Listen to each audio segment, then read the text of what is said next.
Close your eyes for a moment and let your breathing slow down, because tonight we are not going anywhere fast. We are going somewhere very old and very tender, to a time before electric light, before clocks ticked on every wall, before the hum of engines filled the air, back to a small village somewhere in medieval Europe, into one particular home where a mother named Agnes is the first to wake, and a father named Thomas still lies half asleep beside the cold edge of the blanket, and a small girl named Elena sleeps curled against her grandmother's side, one tiny hand still holding a fold of the old woman's sleeve, the way she has held on to her every single night since she was born.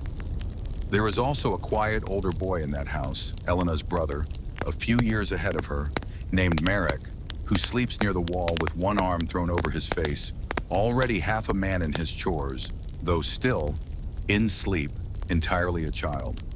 Tonight we are going to spend one full day inside their lives, moving as slowly as the world itself once moved, lingering a little longer in every room, every glance, every small, unremarkable gesture of love. And by the time we reach the evening, you may already be drifting into a deep and peaceful sleep, carried along by nothing more than the quiet love that filled an ordinary medieval day. Let us begin before the sun has even decided to rise, in that long hour when the world is neither night nor morning, only a kind of held breath between the two. In most medieval villages, life did not begin with an alarm, because there were no alarms, no glowing numbers, no chimes demanding attention. Instead, the body itself was the clock, and for Agnes, that clock had been set, year after year, by a kind of quiet devotion that never asked to be noticed. People in this era often slept in two phases, a first sleep that began not long after dusk, and a second sleep that came later, with a quiet hour of wakefulness in between. And in that hour, Agnes would sometimes lie still in the dark and simply listen to her family breathing around her. Thomas heavy and even, Elena soft and quick. Marek somewhere between the two, already beginning to breathe like a grown man, even in sleep. And the grandmother slower, older, a little uneven, catching now and then on something that sounded almost like a held thought.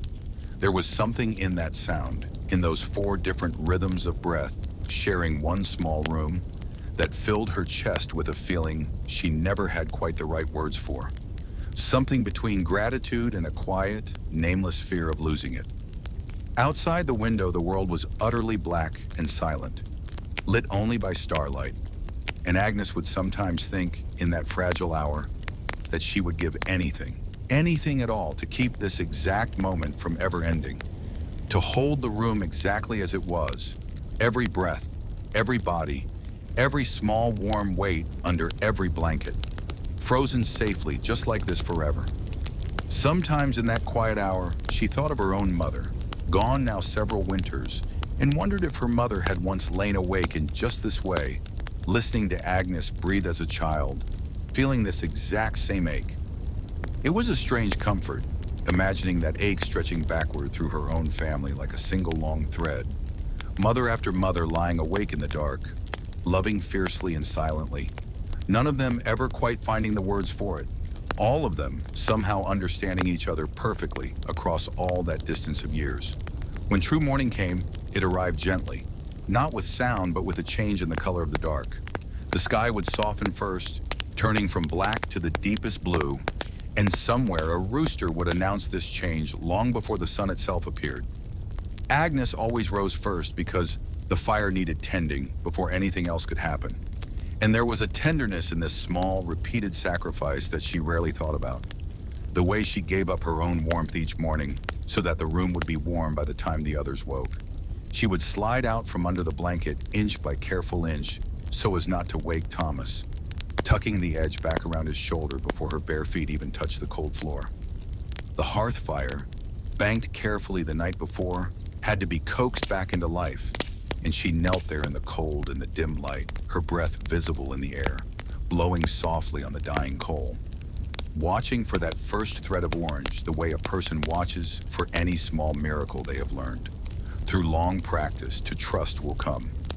When the small flame finally caught, she would glance back over her shoulder at Elena's sleeping face, lit faintly orange now, the child's mouth slightly open, one fist curled near her cheek, and feel something inside her loosen, just slightly, the way it always did.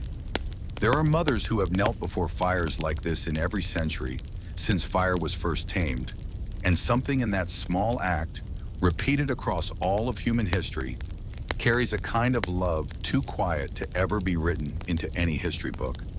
A love made entirely of small, unwitnessed gestures, performed again and again for an audience of no one, simply because the people sleeping nearby were loved enough to deserve a warm room